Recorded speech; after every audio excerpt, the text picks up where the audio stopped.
Na ką, pradedam.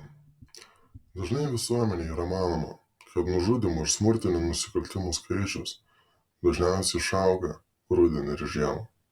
Tačiau yra priešingai. Augimas stebimas pavasarį ir vasarą. Tai siejamas su temperatūros padidėjimu ir dienos ilgėjimu. Tada žmonės daugiau laiko praleidžia lauke. Socialinės sąveikos padidėjimas ir socialinės įtampos augimas dažnu atveju ir sukelia smurtinių nusikaltimų skaičiaus didėjimą. Kaip bebūtų, bet tas pavasaris buvo kur kas ramesnis. Paprasti buitiniai konfliktai, dūriai, savižudybės ir keli didesni autoįvykiai. Bet gautas nepilnamečio asmens kūnas. Kūnas, kuriam trūko sėklidžių ir penio. Pagal atliekamą kūno apžiūrą ir tyrimus nustatyta, kad lytiniai vyro organai labai žiauriai atskirti nuo kūno. Aukai dar būnant gyvai. Tai yra pjaunant ir dalinai jos nuplėšiant. Tęsiant darbus ir dėliojant nužudymo scenarijų, sudėliojame tokią įvykių seką. Vaikinas tvirtai pririštas už riešų, kaklo ir abiejų čiurnų. Tai daroma naudojant poliamidinį špagatą, kurio pagalba tarp spintelių ir įremtos kėdės su atlošu ir buvo pririštas ir taip kankinamas jaunuolis. Kadangi kūnas rastas taip vadinamojo pūtimosi stadijoje, pavyko gana tiksliai vardinti mirties laiką, nes kūnas rastas bendrabučio bute, todėl įvertinus patalpose buvusią drėgmę, vidaus temperatūrą ir bendrą kūno radimo vietą nustatyta, kad jis mirė prieš 5 dienas. Deja, ne kaimynai, kurie ir pranešė policijai apie baisią smarvę kaimyniniame bute, nei apie to vaikino dingimą prieš savaitę pranešę vaikų namai, naudingos informacijos pareigūnams nesuteikė. Butas, kuriame jaunuolis rastas, priklausė socialiam asmeniui, kuris dažnai už draugiją ar butelį, kaip pasakojo kaimynai, priimdavo tenais apsistoti panašaus plauko į asmenis. Deja, tas asmuo taip pat dingęs, todėl jis automatiškai ir tampa pagrindiniu tariamuoju. Nuo pirmojo kūno radimo praėjus savaitei, morgą pasiekė dar 2 jaunuolių kūnai. Juos rado per Airbnb butą išnuomojęs buto savininkas, kuris po 2 dienų atėjo į savo butą. Čia jau šiaudas, už kurio galima kabintis, kadangi nuomojant į butą atliekamas bankinis mokėjimas, todėl nesunku nustatyti nuomininko tapatybę. Tai 21 metų vaikinas, kuris tampa paieškomas dabar dėl dar galimai 4 asmenų žiauraus nužudymo.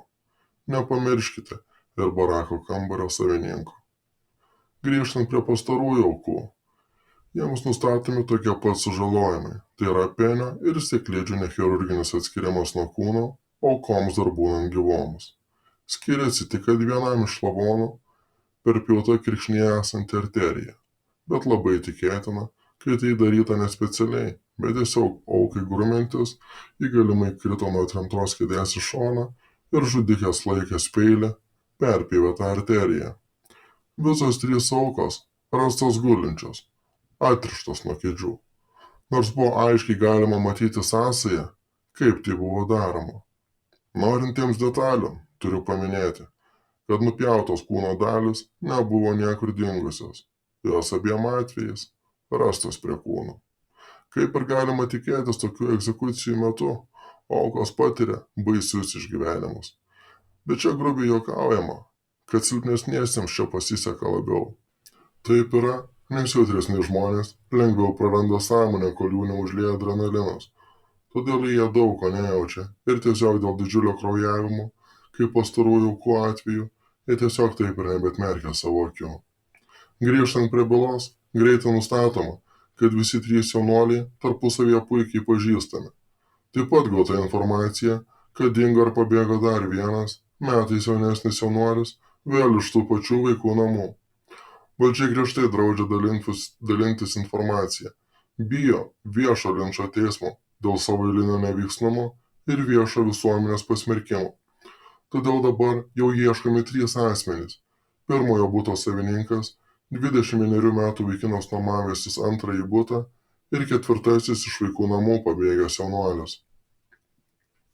Praėjus 4 dienoms po antrųjų kūno radimo policija gauna dar vieno buto, kuris nuomojamas trumpalaikiai nuomai, savininko skambutį. Jis praneša apie 2 asmenų kūnus jo bute.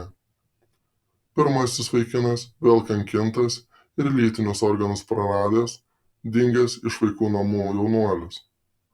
Antrasis - tai tas 21 metų vaikinas, kuris buvo ieškomas ir įtariamas ankstesniais nužudymais, randamas to paties buto vonioje, perpiltomis venomis.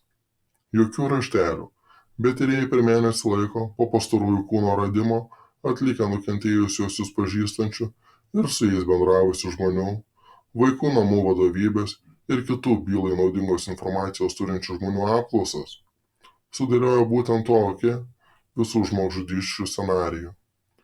21 metų vaikinas - tai buvęs tų vaikų namų auklėtinis.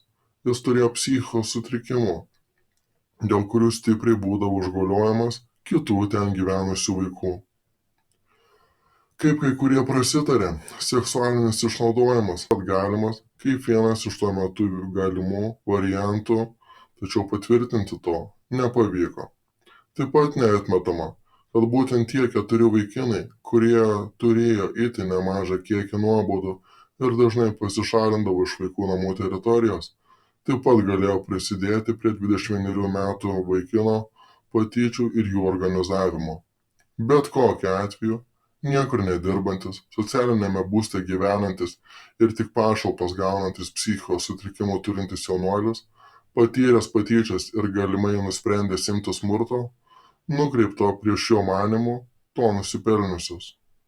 Jo asmeninėje byloje nebuvo užfiksuota smurto protrūkio, tačiau patyčių ar jo labiau seksualinio išnaudojimo taip pat niekas nefiksavo. Bet kokiu atveju taip ir liko neišaiškinta, kaip jis pagavo ar prisiviliojo aukas, kaip aukos sutartinai pabėgo iš vaikų namų. Taip pat mano žiniomis to žmogaus, kuriam priklausė pirmasis butas, taip pat niekas nerado. Žodžiu, tai, ką matote per filmus, realybėje tai retai vyksta.